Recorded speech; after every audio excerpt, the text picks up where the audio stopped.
Yeah, I kind of feel bad for Google, you know, because last year their phones were $1,000 and we were like, that's a little overpriced. You know, I kind of wish it was a little cheaper. So they made a cheaper phone at $700 and we're still like, that's a little overpriced. Yo, Google's probably like, yo, like, how much you want this phone to be? Free? Like, yeah, that'd be pretty good. But, you know, for $700, I don't know, dude.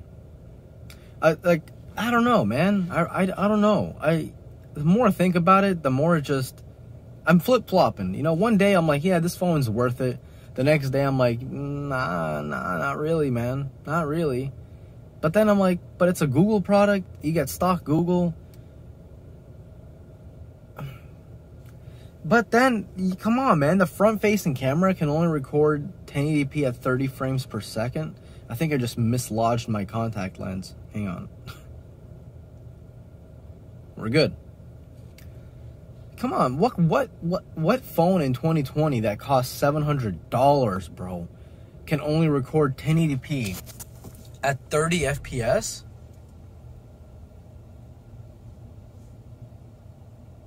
Yeah, $700, dude. I don't know, man. How do you answer something like that, you know? Would I personally buy a phone for $700 that can only record 1080p 30? Nah. This review's going very interesting. What would I do without Dunkin' Donuts? I don't know. So after using the phone pretty extensively, I feel like I can do a pretty damn good review on the phone. After all, I don't need to use the phone for 6 months or a year to tell you guys if it's good or not. Give me a week. Within a week, you should definitely know if you like a phone or not, so here it is. The design of the Pixel 5 is definitely a great step away from the norm. You know, phones nowadays are either plastic or glass, but the Pixel 5 puts a spin on the norm and includes aluminum as the build quality. Feels very, very solid in the hands. I love this little chrome power button. It accents very nice with the rest of the phone. I have no issues with how this phone looks. It looks fantastic. The one thing I love about the Pixel 5, and I mean truly love, is the battery life. See, this is how I know Google listened to, well, they kind of listen to us. They kind of listen to us, the users, because the battery in the Pixel 4, even Google knew, sucked. That's the best way I can put it. And Google knew it. Okay, Google knew it. So they came out the Pixel 5. See, the cool thing about not having a extremely powerful processor, the latest and the greatest, the cool thing about not having a Quad HD display, battery life. See, the Pixel 5 has a 6-inch 1080p 90Hz display. Incredibly smooth display. 1080p, even for 6 inches, it's not bad at all. Okay, people always get this mixed up. 1080p on a 6-inch display is vastly different than 1080p on a 6.7-inch display. The more small the screen is with the same resolution, the more those pixels are cramped together. The bigger the screen, the more those pixels are not cramped together. So what that means is that, hey, it looks good. I have no issues with a 1080p screen on here. Hell, battery life between, well, you know what? I'm going to keep it safe because I don't know how you guys use your phone, okay? But you can expect between 7 to as much as 8.5 hours of battery life. Now compare that with the 4.5 hours on the Pixel 4 and you can clearly see Google was like, yeah, we messed up on that, bud. Now, with that battery improvement came a small downside, the 765G. See, you can't have best of both worlds. Kinda. Make a bigger phone, put a bigger battery in it, great optimization, boom. Good battery life. The 765G. Now, the 765G is a fantastic chip. I highly doubt many people, the average people, the normal people that are going to be getting this phone, not the enthusiast, but the normal person, they won't really notice a big of a difference from the 765 to the 865 Plus. They just won't. I don't see a grandma playing Call of Duty on this phone. Does Call of Duty lag on the 765G? Yes. Is the average person going to be playing Call of Duty? Probably not. The downside is, it's not a flagship processor. The upside is battery life. The downside is, how will this phone perform in 3 to 4 years with this processor? We just don't know. Time will tell. The rear of the Pixel 5, which does contain the cameras, looks fantastic. The camera bump is basically flat when compared to the competition, and in that camera bump is the brand new ultra-wide camera that Google has put in. Again, I have nothing bad to say about the ultra-wide. Is it as wide as any other phone? No, but it's good. It looks good. It actually keeps the color the same from the ultra-wide to the main camera. Not many phones do that. OnePlus, Samsung. The ultra-wide on the Pixel 5 does a good job of expressing the photo you are trying to take. Some may argue that it's actually a good thing that it's not really wide, because then it doesn't, mess with the angles of the photo. So it's wide, it's ultra-wide enough that you get more in frame, but it's not too ultra-wide that everything is like morphed. So Google, good job. I really mean that. Not a bad camera. Speaking of cameras, this year is Google's first time that they've finally introduced 4K 60. Unfortunately, I do not recommend this phone for 4K 60 if you live in a hot climate like I do. When I was doing my vlogging test, by the way, did you guys notice that I did not upload it to YouTube? Yeah, well that's because the phone overheated. Now the part that's weird is that it wasn't even that hot outside. It was only around 83 degrees Fahrenheit, and in Celsius it's this much.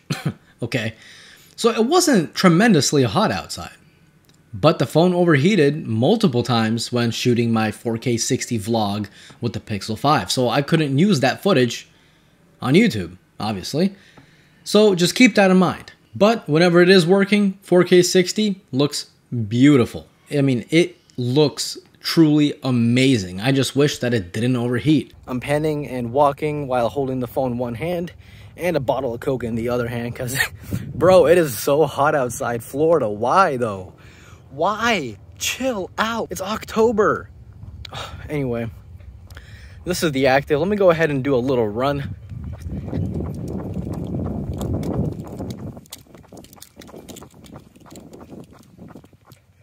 Not gonna lie, I almost had a stroke.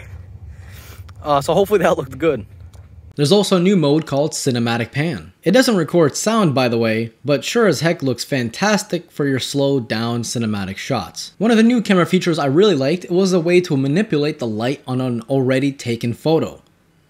Real time, like live, right in front of you. You can change the light on your face. It looks fantastic. If you happen to take a selfie with, part of your face dark and the other part light, you can basically literally grab some fake light and lighten up the dark areas of your face in real time. So clearly the 765G is a powerful processor. All right, it's not like I've seen some really bad processors that have a hard time using Snapchat filters. Okay. The 765G is not in that category. It is a powerful processor, especially if it can work, in one with the AI to do the light bending around your face. I mean, that truly takes, that takes some horsepower. Now I'm going to move on to things that I don't really like about this phone, and they might be deal breakers for you. So listen carefully. The speakers. The speakers on this phone, maybe I was a little too harsh on my last video. The speakers are good, whatever. They're fine. They will suffice for many people out there. But if you're coming from a phone that has like a dedicated speaker grill up here, and you go to this one, you're gonna be like, what's happening? The actual speaker is inside the glass. It vibrates the glass and it makes sound. I mean, that's basically what sound is, right? That's how it works. But there's not a speaker grill, which is weird because the Pixel 4a 5G, the one that also came out with this, does have a speaker grill. So the sound is, it's horrible, dude. I can't back it up. Google, I'm sorry, dude. I really can't help you there. I can't fake it. The sound is pretty bad, in my opinion, and from anyone else that's heard it, they also can confirm the sound is just, oh boy. And for those people that say, well, Mark, just put in your headphones. That's not the point. You're missing the problem. The problem is the speakers just suck, Mark, go put on Mark, go put on headphones. You You might as well just remove all the speakers from the phone and just use your headphones for everything, you know? That's not the point. The point is, speakers are bad. Will the headphones help? Well, duh. But that's just kind of going around the problem. And there is a problem. One last thing to keep in mind for all you 5G users out there. If you live in an area with 5G and you happen to pick up the Pixel 5, according to Max Tech, not Mark's Tech, Max Tech, people get us confused, dude. I don't know how, but it happens. The 5G speeds of the Pixel 5 isn't great. In fact, he mentioned in his video that his iPhone 11 Pro Max with LTE was getting equal to or greater speeds, well, using LTE. Now, this obviously kind of depends what carrier you have. I think he said he was using T-Mobile or Sprint. Well, they're basically the same thing now, right? Did they converge? I don't know. Not important. But it does depend what carrier you are using, but still he was using the same carrier for both the phones. The iPhone was basically just as fast as the 5G on the Pixel 5. Now, I don't know why. Maybe it's the processor. Maybe it's the aluminum build of the phone. Who knows? But just so you guys know, 5G speeds might not be that great. The Pixel 5 has improved RAM, improved battery life, screen brightness, everything. Just the speakers are horrible. If the phone was $100 less, I would understand it. But come on, man. For $700, bro, come on. You're going up against the iPhone 12. You're going up against the OnePlus 8T, which by the way is coming in tomorrow. You're going up against where is it? The Samsung Galaxy S20 FE, which is a little bit more expensive, but come on, it's definitely worth it. It's about $50 more expensive, big deal. And the Pixel 4, the Pixel 5 actually, is only the price that it is in the US. In other areas of the country or areas of the world, this is actually less expensive than the Pixel 5. So keep that in mind. So the Pixel 5 is going up against all of these fantastic phones with not flagship specs, except the 8 gigs of RAM. Damn, Google, I did not expect that. I was expecting you to be like still at 4, but hey, 8 gigabytes, hell yeah, I'll take it. That's awesome. So yeah, 8 gigs of RAM. You have a really horrible speaker up top. The camera overheats, dude. The 5G speeds aren't great, and I'm gonna put that as a disclaimer. I'm not sure how it's going to be for everyone, okay? But according to that one video, 5G speeds weren't good. I mean, I think that's pretty much all. That's pretty much it for the downsides. But those are a lot of downsides for a phone that's going up against all these other amazing phones. So, should you guys get the Pixel 5?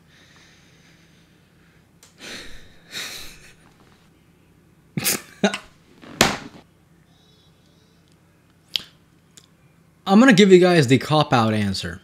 Go on Amazon. If you have Amazon Prime, you can return stuff within 30 days. I think even if you don't have Prime, you can return stuff within 30 days. Buy the Pixel 5 on Amazon. Use it for like 2 days, less than a month. If you don't like it within 26, 27 days, return it. That's all I'm going to say. Because I'm afraid that people are going to comment and be like, well, Mark, I don't care about 5G. Mark, I don't care about speaker quality. So this phone is going to be perfect for you. But other people, they care about what they spend their money on. And, again, if I put the Pixel 5 up against this phone, the S20 FE, there's no way I can possibly tell you guys to get the Pixel 5 over the S20 FE. There's just no way, dude. Not happening. So what I can say is, try it out. Get the Pixel 5. If you don't like it, return it. If it was me personally, I wouldn't get it. Sorry, Google. Oh my god, I know. I keep bashing on all your flagships. I bashed on the Pixel 4, and now I'm bashing on the Pixel 5. I'm sorry. But you guys are so good at making budget phones. Where's my Pixel 4a? Yeah. You guys are so good at making budget phones, I truly think you should just stop making flagships.